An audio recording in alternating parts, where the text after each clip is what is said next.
حضور کے وصال کے وقت یہ انتہائی اہم موقع تھا جس کو سنبھالا حضرت ابو بکر صدیق رضی اللہ تعالیٰ عنہ نے۔ اس وقت حالت یہ تھی جب حضور کا وصال ہوا تو حضرت عمر رضی اللہ تعالیٰ عنہ تلوار لہرا رہے تھے اور کہہ رہے تھے اگر کسی نے کہا کہ حضور کا وصال ہو گیا تو میں اس کی گردن کاٹ دوں گا۔ حضور علیہ السلام کچھ وقت کے لیے سکتے میں چلے گئے ہیں، پھر اپنی اصلی حالت میں لوٹ آئیں گے، تو اگر کسی نے یہ کہا تو میں اس کی گردن کاٹوں گا۔ حضرت زید بن عبداللہ کے بیٹے جا کے اپنے باپ کو خبر دیتے ہیں باغ میں کہ ابا جان حضور کا انتقال ہو گیا، تو وہ وہی ہاتھ اٹھا کے اللہ کی بارگاہ میں عرض کرتے ہیں اللہم اذہب بصری حتی لا ارا بعد حبیبی محمد احد صلی اللہ علیہ وسلم۔ وہ کہتے ہیں اے اللہ میری آنکھوں کی بینائی اچک لے، میں ان آنکھوں سے اب حضور کے علاوہ کسی اور کو نہیں دیکھنا چاہتا۔ حضرت انس بن مالک رضی اللہ تعالیٰ عنہ فرماتے ہیں کہ جب حضور مدینے میں داخل ہوئے اس دن سے روشن دن میں نے نہیں دیکھا، اور جس دن حضور کا وصال ہوا اس دن سے تاریک دن میں نے نہیں دیکھا۔ بلال حبشی شہر مدینہ چھوڑ گئے کہ اب ان گلیوں میں حضور نظر نہیں آتے تو شہر میں رہ کے اب کیا کرنا ہے۔ اسی طرح حضرت سیدہ فاطمہ رضی اللہ تعالی عنہ روتی تھیں اور ساتھ کہتی تھیں صبت علی مصائب لو انہا صبت علی الایام سرنا لیالیا، میرے اوپر جو مصیبتیں پڑ گئی ہیں اگر وہ دنوں پہ پڑ جاتی تو وہ مصیبتوں سے رات بن جاتے۔ وہ غضبہ نامی اونٹنی جو حضور کی سواری تھی، اس اونٹنی سے حضور کا ہجر برداشت نہ ہوا، وہ حضرت سیدہ فاطمہ زہرا کی دہلیز پر سر رکھ کر کے روتی رہتی تھی اور باقاعدہ اس حال میں اس نے انتقال کیا۔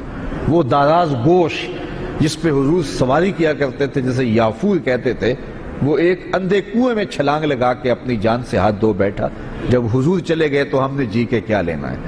تو ایک عجیب رنگ تھا کائنات کا۔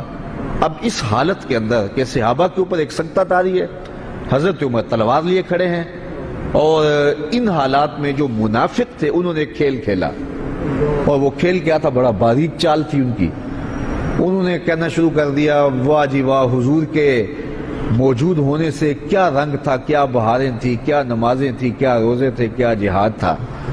اب کس نے نماز پڑھنی ہے، اب کس نے روزہ رکھنا ہے، اب کس نے زکوٰۃ دینی ہے، اب کس نے حج کرنا ہے، اب کس نے اپنے مال کو پیش کرنا ہے۔ یہ تو ساری بہاریں ان کے دم سے تھیں، تو جب حضور وصال کر گئے ہیں تو اب کس نے یہ نیکی کے کام کرنے ہیں۔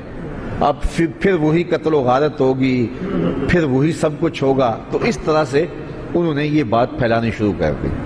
اب مجھے بتاؤ کہ یہ کتنا نازک موقع تھا، اور حالات صحابہ کے یہ تھے کہ ان سے سنبھلا نہیں جا رہا تھا۔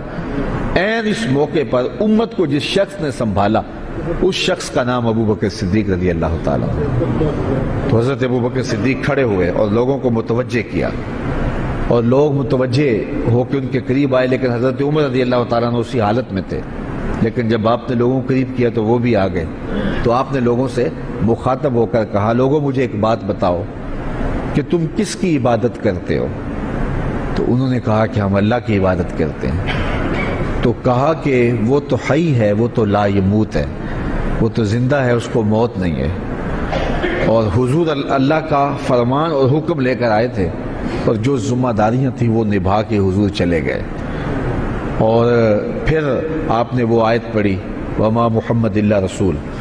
صحابہ فرماتے ہیں ہمیں پتہ چلا کہ یہ آیت اس موقع کے لیے نازل ہوئی تھی، ہمیں پہلے کبھی اس کی طرف توجہ ہی نہیں ہوئی تھی۔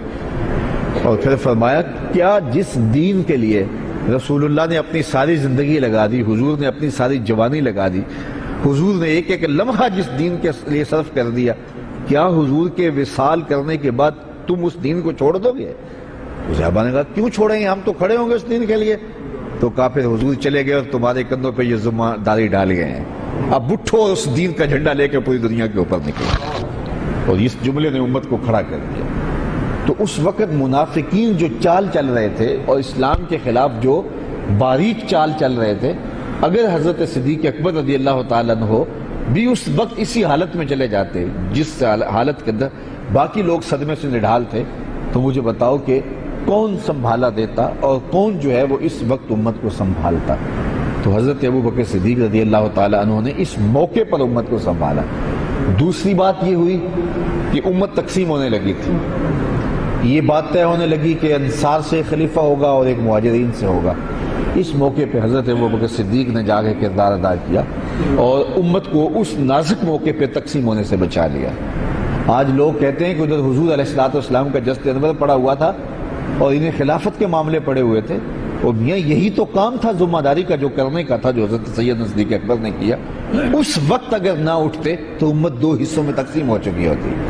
تو یہ وہ احسان ہے حضرت ابوبکر صدیق رضی اللہ تعالیٰ عنہ کا کہ لہجہ ان کا بھی پھٹ رہا تھا۔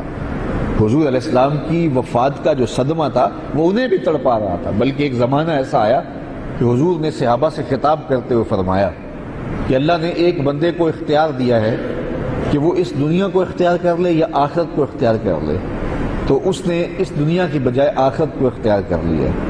تو حضرت صدیق اکبر رو پڑے۔ تو باقی صحابہ نے حضرت ابوبکر سے پوچھا کہ ابوبکر یہ بات رونے والی تو نہیں ہے؟ تو کہا تم نہیں سمجھ رہے، اس بندے سے مراد خود حضور کی ذات ہے۔